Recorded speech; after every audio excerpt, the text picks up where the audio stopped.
It is Wednesday, December 14th. President-elect Donald Trump putting the Merry back in Merry Christmas. We are going to say Merry Christmas again. Merry Christmas. So Merry Christmas. Happy New Year, but Merry Christmas. His cabinet quickly filling up, but a battle is brewing over his latest pick. We're live in Washington. Show me that smile. Don't waste another minute on your crying. We're nowhere near. We all know him. We all loved him. Fans in mourning over the sudden death of one of America's favorite TV dads, Alan Thicke. The reaction is pouring in this morning. And sitting out the Super Bowl, which ad you will not be seeing for the first time in decades. Fox and Friends First starts right now.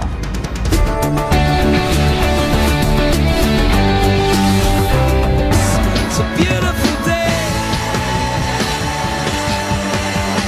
Sky falls, you feel like It is a beautiful day to be alive. Good to be here this morning as well. Good to be back with you, Heather, this morning. You're watching Fox and Friends First on this Wednesday morning. I'm Abby Huntsman. Yeah, the middle of the week, almost made it to the almost there. weekend. I'm Heather Childers. Thank you so much, as always, for starting your day with us. And let's go straight to our top story for you. President-elect Donald Trump taking a major victory lap in Wisconsin to say thank you to voters. This as his presidential cabinet is nearly complete. Garrett Tenney live from Washington, D.C. with the very latest. Garrett, what, 2 spots left? Is that it? 2 spots left. That's it. After several weeks, lots of talk. In those 2 spots, though, there's still plenty of names being thrown around to those. You'll remember, though, back during the campaign, Wisconsin was one of the big wins for President-elect Trump on election night. So it was the first time a Republican presidential candidate had won the state since 1984. So last night's rally, this was also the first time since naming ExxonMobil CEO Rex Tillerson as his nominee for Secretary of State that Trump has held a rally. And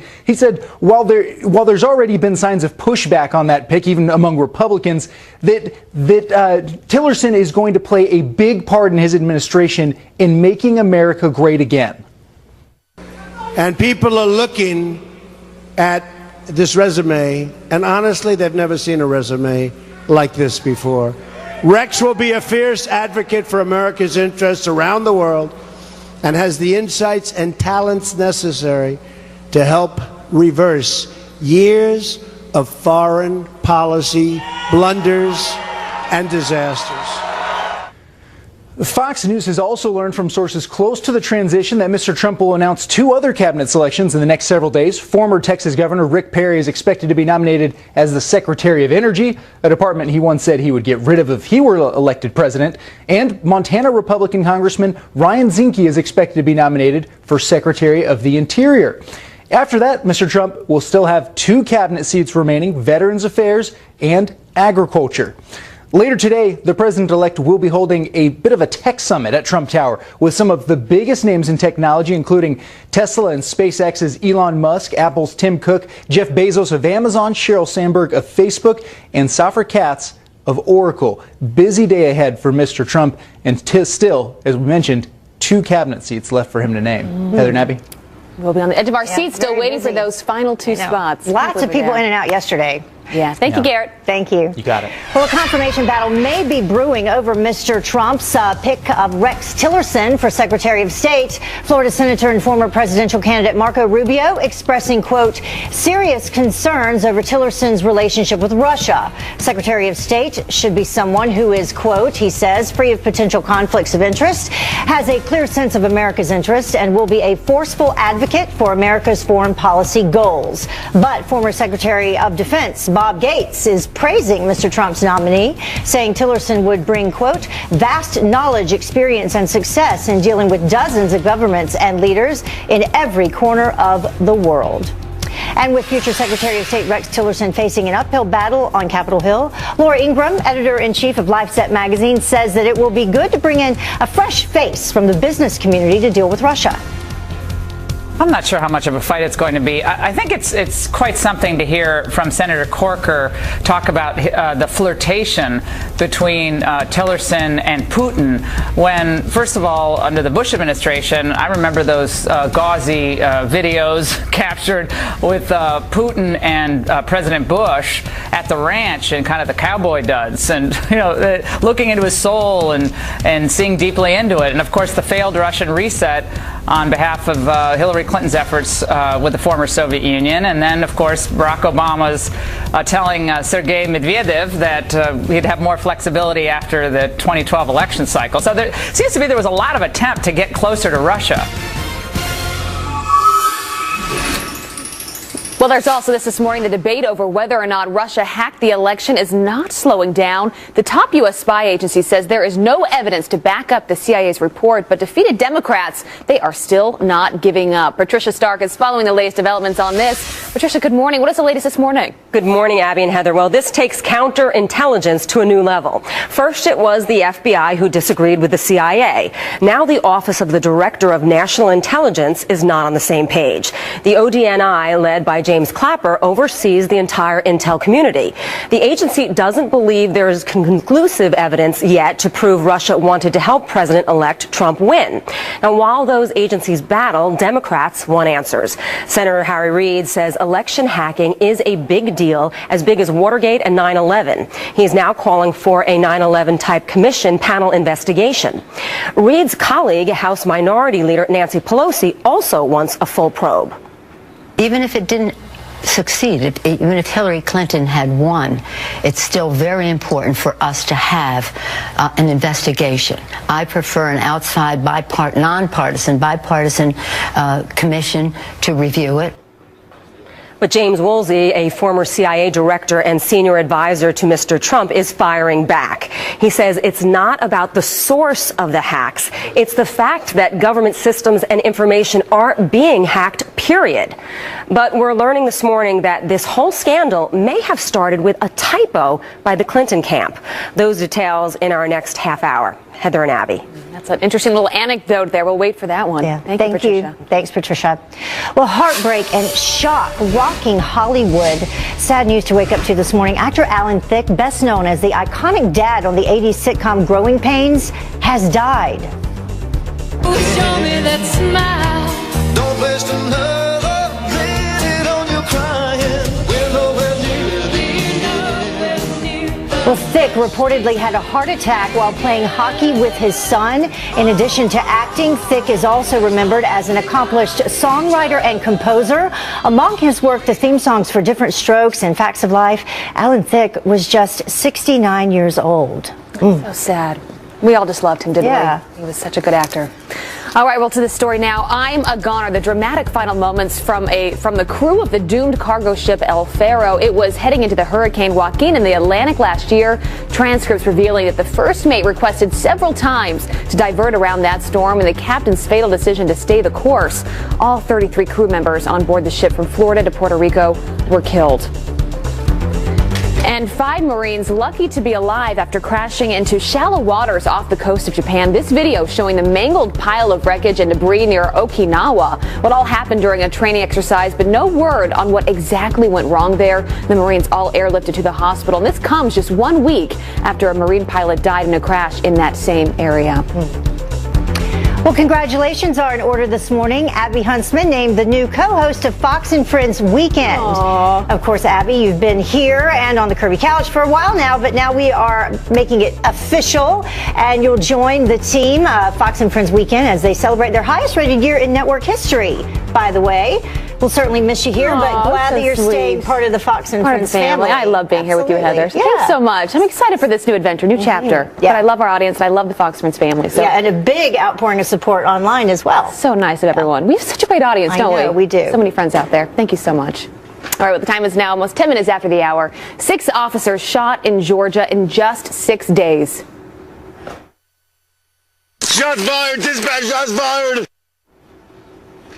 And this morning, brand new video of that ambush. 427 is returning. Somebody said the other day, well, now that Trump won, he's really not going to build the wall. I said, what are you? We're going to build the wall, okay? And Donald Trump is promising to make good on that major campaign promise, but pro-immigration forces, they have a plan, and it involves you paying to fight the feds. Plus, the PC police strike again. The target this time, Major League Baseball players. What is that? There is more on this one. Stick around. 13 minutes now after the hour, and outrage is boiling over as the largest sanctuary city doubles down on keeping illegal immigrants, including convicted criminals, in the U.S. And guess who is footing that bill? That's right, the taxpayer. San Francisco resisting the president's-elect proposal plan to deport illegals. The city wants to set up a $5 million slush fund to protect illegals and help them stay in the country. And that is sparking controversy nationwide. We've seen for the past 2 administrations, at least, encouragement to illegal immigrants. What we need to be sending is a message around the world, a message of discouragement to reduce the flow to our border. That'll make securing the border easier. There are some 44,000 illegals living in San Francisco right now. Well, the PC police now hitting the baseball diamond. An age-old ritual of dressing up rookies as women is now banned. Major League Baseball creating a new anti-hazing and anti-bullying policy, prohibiting players from wearing costumes that may offend people. Like when the New York Mets had players dress up like the cast of A League of Their Own. That's what they're doing here. Well, the VP says that the new rules are a result of outrage on social media, saying that the outfits are insensitive. What do you think about that? Yeah. One of my favorite movies of all time. Yeah. Well, the sweet sound of children's voices silenced by atheists in North Carolina. A school district forced to ban their choirs from performing at a church nativity celebration after the Freedom from Religion Foundation complained that it was unconstitutional. The district has been sending choirs to the celebration for years, but the atheists got involved after one parent complained. Well, a federal appeals court upholding a law that requires voters to show their IDs before casting ballots in the state of Virginia. That's home to Hillary Clinton's running mate Tim Kaine. Virginia was challenged by Democrats who said the law makes it harder for minorities and young people to vote. But the judges disagreed, saying there are no facts or specific circumstances to support the left's case on that. Well, now to a Fox Business alert. One major app may be spying on its users, and we could be one of them. We could be. Cheryl Casone from our sister network, Fox Business, here with what you need to know. Cheryl, good morning. Celebrities are included in the story, ladies. So, yes, both of you could be spied on. But I tell you what, this is interesting. These revelations came out in a lawsuit by a former employee of Uber. He was a security expert. He filed an age discrimination lawsuit. He also said that he was retaliated against while he was at the company for a little less than 1 year. What he says is that thousands of employees at Uber can add data related freely, to track their ex-boyfriends, ex-girlfriends, maybe current love relationships. Who knows? But he says that it was rampant and it was used all the time, and that they also tracked a lot of the celebrities using that ride data. Now, Uber says it has fired around 10 employees over this. They say that their site is secure, their data is secure, but it's raising a lot of eyebrows in Silicon Valley. Are you ever safe these days? Yeah, interesting. Crazy. Well, now Beyonce, we just showed her there. She was performing at the last Super Bowl last year. Cheryl, you and I were covering that. Yeah. I've been lucky enough to be to several of them, but there's some commercials that we won't see, at least one this time around. Me too. And several years I've been working with the folks over at Frito-Lay for the Super Bowl commercials, and they're very popular. They're fan-based entries for the Super Bowl, and they also have those regularly produced Doritos commercials. Well, this is a big surprise to me and many others in the world of marketing, frankly, that they're going to be getting rid of these ads for the Super Bowl. This is a big decision. Now, PepsiCo is still going to sponsor the halftime show, which is Lady Gaga, as we all know.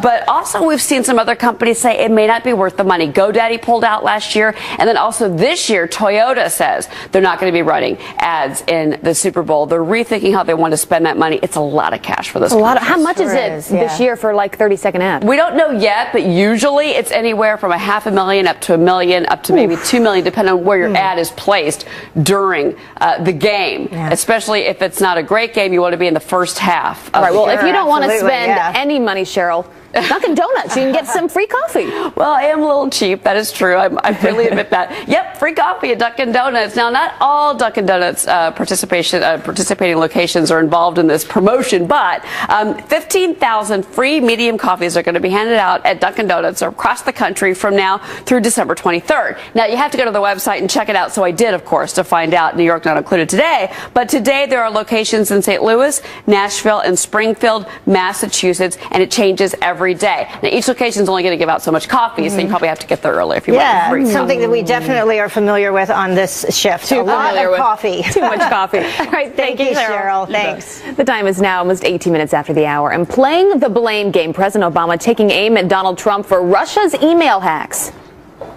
The president-elect said to the Russians, hack Hillary's emails.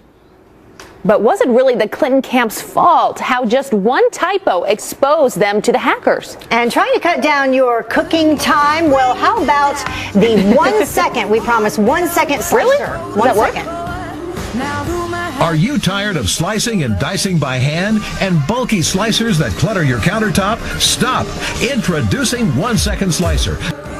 Does it really work? We are putting it to the test, and we will find out for you up next live, so stay tuned.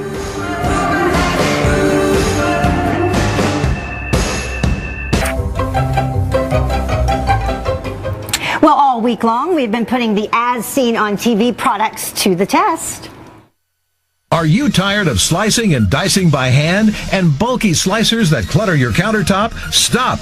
Introducing 1 second slicer, the amazing food preparation station that slices, dices, chops, minces, and juliennes. Ooh. Right, we have all seen this one, but does the 1 second slicer really work? Here to help us put it to the test, lifestyle expert and eBay style contributor Anna D'Souza. Good morning, Anna. Good morning. I'm dying to see if this works. Slices, dices, and chops. And minces, right? Yes. So the claim is that it does all of this, and technically speaking, it does take 1 second. However, you have to do a little bit of the prep work ahead of time. So you do have to do some work. Right, you do have to do some work. So let's give it a try here. You could try with this little cucumber. Cut it in half? You have to cut it in half, right? Okay, so you can't put the whole thing in. You can't put the whole thing in there. So you have to cut your vegetables and prep them so that it's almost like into a 3-inch piece. So then you can go ahead, put it into the 3-inch slicer. piece. So you that's put okay. it, That's okay. You put it whatever direction you want the slices to be in, right? Okay. So you can even go top from what like this this. is So gonna go do. ahead. Ready? 1, 2, 3. Wow. So it does work. Oh, I chopped. So That's that great. was a good one. Did yours So that's chop? an easy Yeah. one, right? Because that's more. It's Cucumbers are a little thinner. softer. It's a little softer, right? So let's try the carrot. Okay. Here you go. So you can use. You can chop that We'll one. share. Okay. I'll even cut this a little bit more. I think I'll have to cut mine a little bit. Right. So that's the trick. The thing is, you watch do the have, knives. You have to watch. Right. If you tend to chop your vegetables like this and close your eyes, I mean, this is probably a good tool. Still pretty for you. easy, though, with the carrot. And then It's super easy. it's nice because it doesn't move once you put it in there. Right. And what I love about this too is that it cuts everything in a uniform shape. Right. So when you're cooking, everything's going to cook in the same Or you're making way. a salad, for example. Everything is even. Okay, now Exactly. onions, which we all know bring tears to our eyes. Yeah, so how do we this could cut help? So I feel like this is a game changer as far as the onion is concerned because Right. no one really wants to Peel it. peel it. Ooh, got carrots going. Yeah, we're probably not going to have a ton of time to actually take all of the skin off, but I'm just gonna leave it on. Are you supposed to take the skin off? Yeah, you should take the skin off before. Okay. But I mean, I think it works. It still Much works. better than slicing it yourself, for sure. Exactly. Now I want to see the potato. Okay, so Because that for seems the difficult. potato, so again, you do have to go in, sort of slice it a little bit. But what I love is that it does come with these knives are a little different frightening. attachments. Different so all attachments. of these are going to give you different types of cuts. So you can do almost like a French fry cut, or You really have to push it. Wow, I'm impressed. got it. Oh, almost. Go? Oh no, what happened Yes. to it? Well, I put it in the first one. Oh, no. Okay. Oh, that's because you're supposed to use this side Oh, here. okay. You see? So use okay, the so back the one. other trick to this, which is great, is that it does offer you. So because it has this, it pushes the vegetable in a little bit better. That's the one I did. That one's easier. The other tiny complaint that people have had is that it starts to slide. So you definitely want to try to do it a little bit closer to your body so you can. And you know, speaking keep of it a little not bit closer. sliding, these are great. As well. Okay, so we have kids, and obviously mealtime can become a little bit messy. This is called Easy Peasy, and what it is, it's a silicone placemat, and you cannot move it.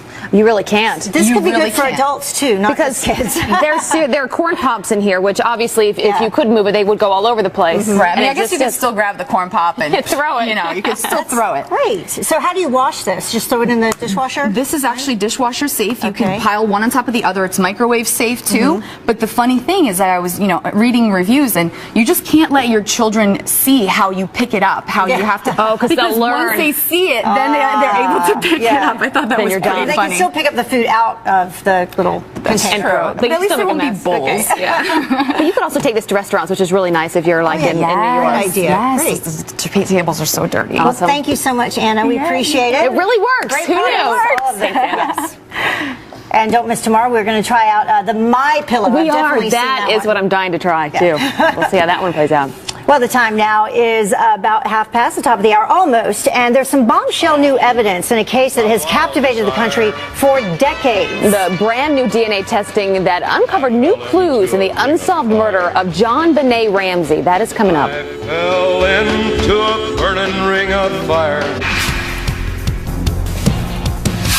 Good morning. It is Wednesday, December 14th. High-profile candidates in and out of Trump Tower every day, but here's one that you might not expect. Mr. Trump, Kanye, what did you guys discuss in your meeting today? Just friends, and he's a good man.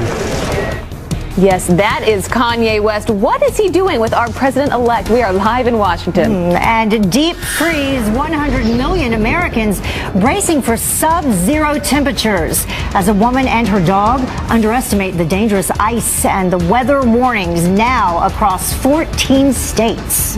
And beware before you belly up to the bar at happy hour, a surprising new warning about wine that might make you change your drink order. Fox and Friends First continues right now.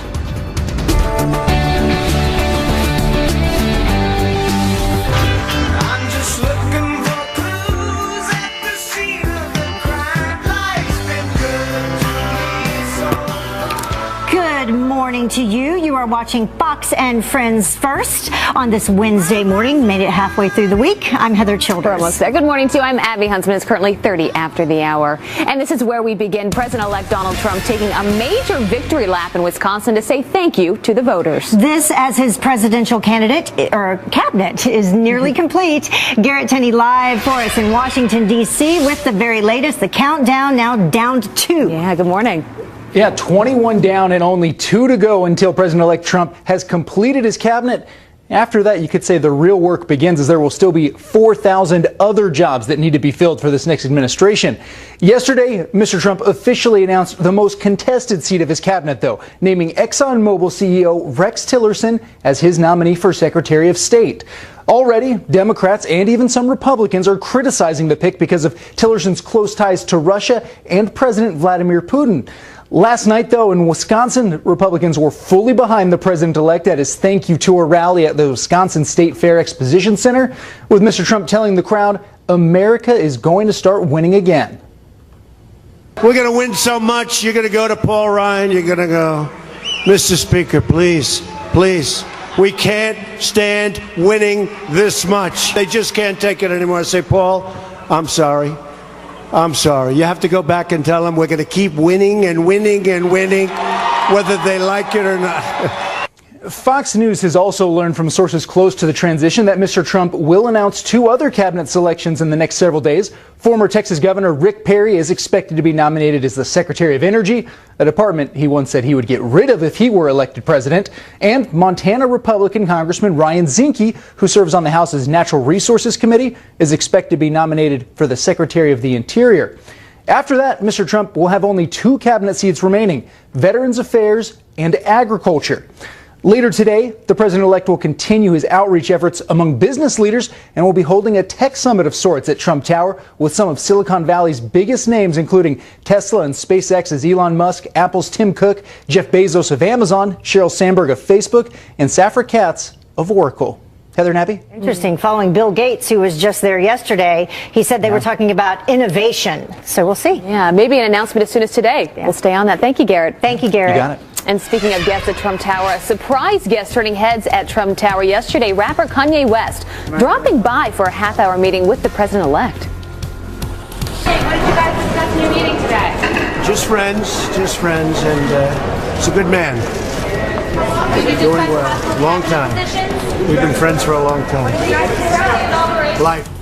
Well, the rapper staying tight-lipped in front of reporters, but later tweeted this: "I feel it is important to have a direct line of communication with our future president if we truly want change." Well, he then revised his earlier plans to run for president in 2020, tweeting with the hashtag 2024. And last month, you remember West told fans he didn't vote, but if he had voted, it would have been for Mr. Trump. I didn't see that. He's actually stopped by Trump Tower before. Apparently they're friends. Yep. Well, heartbreak and shock rocking Hollywood this morning. Actor Alan Thicke, best known as the iconic dad on the 80s sitcom Growing Pains, has died. Carly Shimkus with Fox News Headlines 24/7, Sirius XM 115 is live with us now on how his famous family and his friends are reacting. Good morning, Carly. This was shocking news to wake up to this morning. Yeah, sudden and tragic. He was America's dad for years on Growing Pains, and now actor Alan Thicke is gone forever. Show me that smile. Don't waste another minute on your crying. Thicke reportedly had a heart attack while playing hockey with his 19-year-old son. According to the LA Times, his final words were spent complimenting the teen on a nice shot. Thicke played patriarch Dr. Jason Seaver on Growing Pains for 7 seasons. His co-star Joanna Kearns, who played his wife on the show, tweeting out, "I loved Alan. He was one of the smartest and funniest men I have ever known. We shared a life-changing success and friendship." Actress Candace Cameron Bure also chiming in, posting this picture from Thicke's recent guest appearance on Fuller House. She's known him since she was just 8 years old. And actor Rob Lowe says Alan Thicke was one of the nicest guys in our business, and he loved his family and hockey. A shocking, sad loss. And speaking of hockey, the Edmonton Oilers honoring the actor with this throwback photo of Thicke and hockey legend Wayne Gretzky. And this is just heartbreaking. Pop singer Robin Thicke speaking to the LA Times, calling his father the greatest man I ever met. Alan Thicke was just 69 years old. Back to you guys. He will be missed. Yeah, those theme songs and those shows, we will forever It brings it all remember back, him. doesn't Yeah. it? I think I watched every episode of Growing Pains. Our prayers certainly with his family today. Thank you, Carly. Thank you, Carly. All right, well, new DNA testing could help solve a case that has captivated the country for 20 years, the murder of JonBenet Ramsey. A joint investigation uncovering serious flaws on testing key evidence in the past, including what the 6-year-old was wearing when she was killed on Christmas night. The new testing will be conducted with more sophisticated and sensitive kits. And just hours from now, a deadlocked jury will try to agree on a verdict in a dramatic murder for hire trial. Dalia DiPolito is accused of hiring a hitman to kill her husband. Police in Boynton Beach, Florida, setting up an undercover sting, showing DiPolito in a car with a phony killer for hire. Already, I'm positive, like 5,000% sure. Police then staging a fake murder. DiPolito was convicted of solicitation to commit murder back in 2011, but an appeal overturning that conviction. She says she was just acting for a reality TV show. Well, some chilling new police body cam video showing the moment that 2 Georgia officers are shot. The officers caught off guard as the suspect, Kerry Jordan, opens fire during a traffic stop. Shots fired! Dispatch, shots fired! 22-year-old officer Jeffrey Martin was hit in the hand, and 50-year-old Michael Shulman was shot under the arm. Now, both are expected to be okay. That's the good news. The suspect is now behind bars. It's been a violent week for officers in Georgia. 6 police officers shot in just the past week. And also in Georgia, some dramatic videos showing a deputy rushing to rescue a 10-year-old boy trapped under an ATV. Deputy Ray Rodriguez finding the boy pinned under the flipped vehicle, turning blue. Well, the ATV sitting right on his neck, but the quick-thinking deputy grabbing a strap from his squad car, tying it around the ATV, and then flipping it on its wheels back over, saving the boy's life, certainly. Rodriguez was awarded a medal for his heroic actions, and well-deserved. Is incredible. Lucky little boy. Well, I'm turning now to some extreme weather and this dramatic rescue in Chicago. A dog pulled from a frigid lake after falling through the ice, and then the situation becomes even more urgent when a young mother, the dog's owner, goes right in after her. Honey, you're doing fine. Just tell her that the police said she needs to come back to the shore. The police say you need to come back to the shore. Oh, and the rescue comes as a paralyzing deep freeze sweeps through the Great Lakes. 100 million people are now bracing for the Arctic air as it moves east. Weather warnings and watches extending across more than a dozen states from California to Florida. So sad. Well, have you seen this? Any pictures online yet? Look up, because the last supermoon of 2016 and meteor shower lighting up the skies. The celestial scenes playing out overnight and early this morning. Look at that supermoon. That's probably why I couldn't sleep last night, or my dog. Well, the supermoon happens when a full moon is closest to the Earth, so close that it shines 30% brighter. And this happening as meteors streak across the sky. There was some beautiful. Is that a plane? Yeah, there were some amazing shots. There was some video that I actually retweeted for everyone out there, and you saw some jets going right by, the shadow of them. All right, well, the time is now 40 minutes after the hour, and playing the blame game, President Obama taking aim at Donald Trump for Russia's email hacks. The president-elect said to the Russians, hack Hillary's emails. But was it really the Clinton camp's fault? How just one typo exposed them to the hackers? And saving Christmas, the frantic effort made by a mail carrier to save his packages. Look at this. His truck just erupted into flames. Whoa. And buying gifts online, there is still time to ship presents, but the deadline is coming soon. What you need to know to make sure that your gifts get there on time. I need to get on that. We all do. Right now.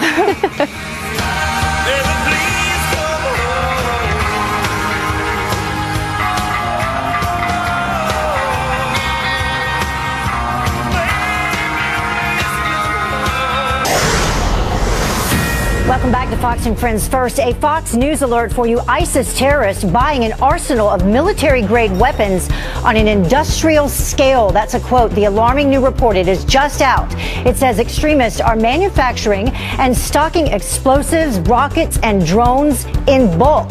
The majority of materials coming from the same factories in Turkey. Now, the new report concluding that ISIS is producing ammunition at, quote, an unprecedented rate. President Obama slamming President-elect Trump over Russia, saying Mr. Trump urged them to hack Hillary Clinton's emails to prove conspiracy theories. And he's also blaming voters for obsessing about it. Listen. The state of our democracy, where the leaks of what were frankly not very interesting emails ended up being an obsession, and the fact that the Russians were doing this was not an obsession. But listen to this. A typo by Team Clinton may have started all of this. The New York Times reporting that an aide warned John Podesta and others about a fake email scam back in March. The aide wrote, "This is a legitimate email. John needs to change his password immediately." Well, he meant to write illegitimate. Podesta's emails were hacked, leading to all those WikiLeaks dumps before the election. Speaking of the election, Jill Stein's crusade to expose voter injustice, well, it just backfired yet again. The Green Party candidate just blew the lid off major ballot box fraud in Detroit. That's a city where Hillary Clinton won big, you'll remember. Republican lawmakers now calling for a comprehensive statewide audit after a shocking discovery in Detroit. Election officials uncovering more voters or votes than actual voters in a third of the city's precincts. Wow. Remember when the UK asked the internet to name a new ship and they came up with this Bodie McBoatface? Well, people here at home want to do the same thing. A new White House petition wants the next major Navy ship named USS The Deplorables. Of course, referencing when Hillary Clinton called Trump supporters a basket of deplorables. Right now, it only has a few thousand signatures. It needs 100,000 by January 3rd to get a White House response. I don't know about that one.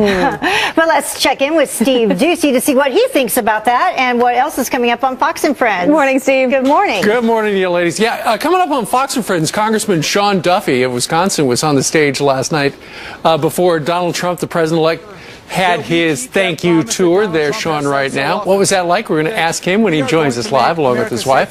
Also, Hall of Famer Jim Brown, who met with the president-elect yesterday, is going to be joining us. There he is, along with the guest, Dr. Scott, I believe, who was on our program yesterday.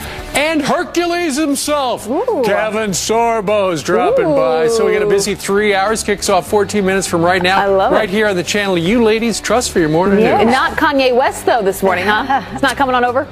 You know what? It's early. Our bookers are still working on it, so stay tuned. Yeah. Also, Ray Lewis was there as well, so be interested to see what Jim Brown has to say. Thank you so much, Steve. And we'll be right back. Stay with us. It is really looking a lot like Christmas here in New York City. Love this time of year. We're back with this. Take a look at this dramatic video. It shows the Christmas presents being saved after a postal truck goes up in flames. You can see a mailman and a Good Samaritan frantically rescuing packages one by one in a North Carolina neighborhood. Well, the fire starting in the engine and quickly spreading. The driver luckily got out safely and with the help of a passerby managed to save most of the Christmas gifts. The damaged ones were wet but were not burned. No, folks whose Christmas presents were wet. Well, the United Service Organization, meantime, is asking for help, thanking our heroes this Christmas. For its 75th anniversary, the USO is setting a goal of 1.4 million messages for every single U.S. service member worldwide. And they've already received 1 million and celebrated at the top of the Empire State Building, thanking America. This is America. America. And you can send thank you at uso.org/message. That was beautiful. All right, well, 750 million packages will be delivered this holiday season. If you're still checking names off of your shopping list, you are against several shipping delivery deadlines, right? Cheryl Casoni from our sister network, Fox Business, here with the dates that we need to know. All right, Cheryl. We all need your help, Cheryl. There's a lot of them, too. I don't know about you guys, but I feel like the month of December is flying by, and that means we're getting to crunch time for last-minute shopping, and more importantly, holiday shipping. If you need to get those packages in the mail, with the repeat surge in online shopping this holiday season, look for Monday, December 19th to be the busiest shipping day of the holiday season. Now, luckily, this Friday, which is the 16th, it's free shipping day where many participating retailers will offer free shipping with no minimum order size and guaranteed Christmas Eve arrival. In fact, some retailers are being clear. If you miss these deadlines, your gift may miss the Christmas tree. Now, Amazon is offering free shipping through December 16th with a guaranteed delivery before Christmas. In select cities, if you're waiting until the last minute and you do use Amazon, there is same-day delivery on December 24th, but you have to get the order in early that morning by 9:30, maybe 9:45 a.m., depending on what city you're in. Check if they even offer it where you live. Now, the U.S. Postal Service says if you want a ground shipment to arrive by Christmas, get it out the door by the 15th. That's tomorrow. I know. If you use first class mail, you want to send it out by the 20th, no later than the 20th. And then UPS has a deadline of December 19th if you're going to use their 3-day select service. And then FedEx says if you use home delivery or ground, get them out by December 16th. Again, that's like now. Yeah, I'm going to emphasize that. That is tomorrow, people. I'm going to have a busy day today, that is for sure. All right. Thank you so much, Cheryl. Thanks for the reminder, though. Thank you, Cheryl. She has now warned us. How about this to your health? A new study shows that those diet drinks you may think help you lose weight actually make you hungrier. Scientists say that artificial sweeteners and calorie-free drinks like Diet Coke and Sprite Zero, they actually increase your hunger. And so people simply then make up the difference by eating more calories. I don't love this story. You may want to ease up on the wine this holiday season because a new study from Brown University's medical school says white wine is linked to cancer. Researchers found that drinking 1 glass a day increased a person's risk of skin cancer by 13%. Listen to this. For people who drank 2 glasses a day, were 73% more likely to be diagnosed with the disease. White wine contains higher levels of a chemical compound that can damage DNA. It's interesting how these studies go back and forth as to whether it's healthy or not healthy. You know what? Everything in moderation. Yeah. Well, the time now is 6 minutes until the top of the hour, and say so long to seesaws. What? On 3. 3!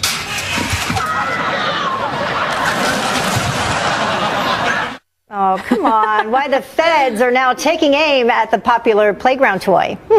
Behalf of everyone on stage tonight and everyone watching around the world, we say thank you. We love The Rock. How The Rock is helping spread holiday cheer to military families this year. He's my favorite. Pretty great. Start falling. Get ready to fight. I didn't listen and I couldn't.